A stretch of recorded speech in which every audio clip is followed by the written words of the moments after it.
Demek bu videoda sizlar bilan Zibrock Prop kompaniyasidan qanday qilib pulni Humo yoki Uzkartaga yechishni ko'rib chiqamiz.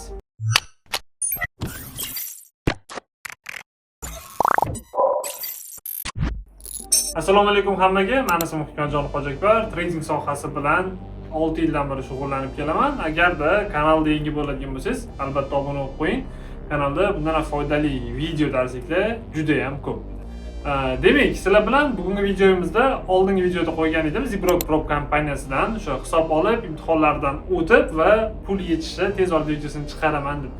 100 minglik hisob raqam xarid qildim, imtihonlardan o'tdim va withdraw qilindi. Ya'ni pul yechildi. Hozir shu videoda to'liq ko'rib chiqamiz, qanaqa imtihonlardan o'tildi, demak birinchi imtihonning sertifikatlari, ikkinchi imtihonning sertifikatlari va pul yechilganligi haqidagi sertifikatini video davomida sizlarga ko'rsataman va ketma-ketlikda qanaqa qilib shu Humo kartangizga yoki Uz kartangizga, Visa kartangizga o'zingizni ishlagan daromadingizni yechishni o'rgataman. Demak, bugungi sanamiz sizlar bilan 26-iyun, ya'ni juma kuni, aynan bizning vaqtimiz demak ertalabki 11:12. Xo'p, bizda prop imtihonidan aynan 22-da o'tilgan edi. Ya'ni bundan 4 kun oldin men ikkala imtihondan ham o'tdim va sertifikatini oldim. Aynan Zibrock Prop kompaniyasidan 100 minglik o'tdi. Maksimalni tez harakat qildim.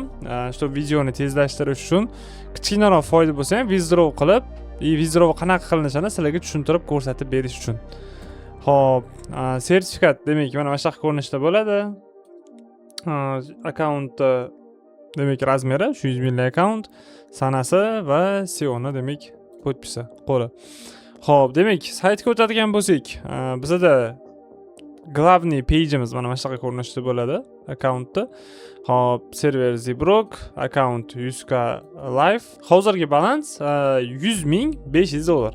Ya'ni 0.5% foyda qilingan. Shu boya aytgandek, maksimalni tezroq video qilib chiqish uchun kichkinaroq foyda bo'lsa ham yechishga qaror qildik. Demak, pul yechish bizda qanaqa bo'ladi? Akkauntni chap tarafida e'tibor beradigan bo'lsanglar, vывод средства degan joyi bor. Mana shu joyga bosamiz.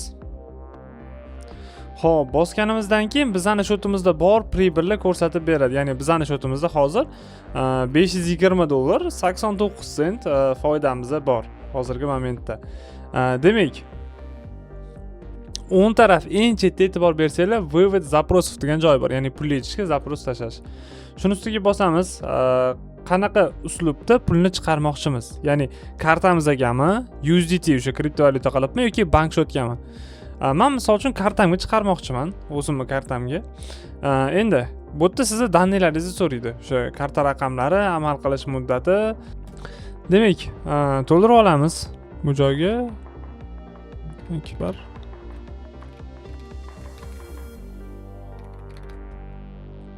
demak, mana to'ldirib oldim men. O'zimning daniylarimni, shu ismingiz, familiyangiz, karta raqam. Men hozir Humo kartamga chiqarmoqchiman pulni, Humo kartaga chiqarish va sanasi. Pastda bizda ma'lumot chiqyapti. Hozirgi bizdagi bor pribel 520 dollar bo'ladigan bo'lsa, bizga beriladigani aynan buni 80%. Ya'ni hozirgi holatda bizda 416 dollar bizning profitimiz kartamizga tushirib berilishi kerak. Zapros tashlaymiz.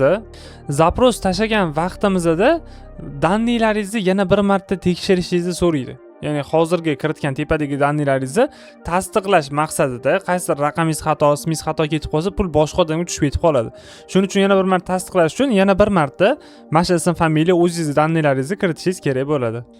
Xo'p, men karta raqamlarim, ism, familiya, hamma ma'lumotlarimni to'liq to'ldirib bo'ldim va zapros tashlaymiz. Подтвердить вывод. Demak, bizda zapros tashaldi. Bizda zaprosimiz tashaldi. Endi kutishimiz kerak bo'ladi. Status mana e'tibor bersanglar pending bo'lib turibdi. Ko'ramiz endi bizda qancha vaqtda bu narsani bizga tasdiqlab berishligini, ya'ni qancha vaqtda kartaga tushirib berishligini sizlar bilan birga kuzatamiz. Demak, hozir endi sizlar bilan kutamiz.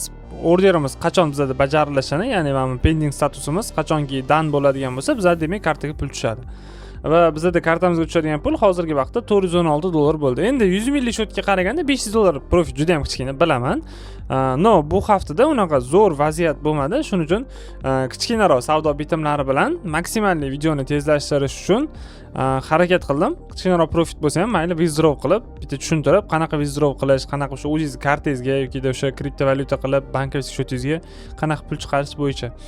Agarda siz misol uchun pulni boya ko'rsatganimdek, agar kartaga emas, o'zingizni boshqa bank shotingizga yoki kriptovalyuta hamyoningizga chiqarmoqchi bo'lsangiz, undan ham muammo yo'q. Ketma-ketga xuddi shunaqa bo'ladi. Prosta karta raqam ma'lumotlarining o'rniga bankda shotingiz ma'lumotlarini kiritasiz.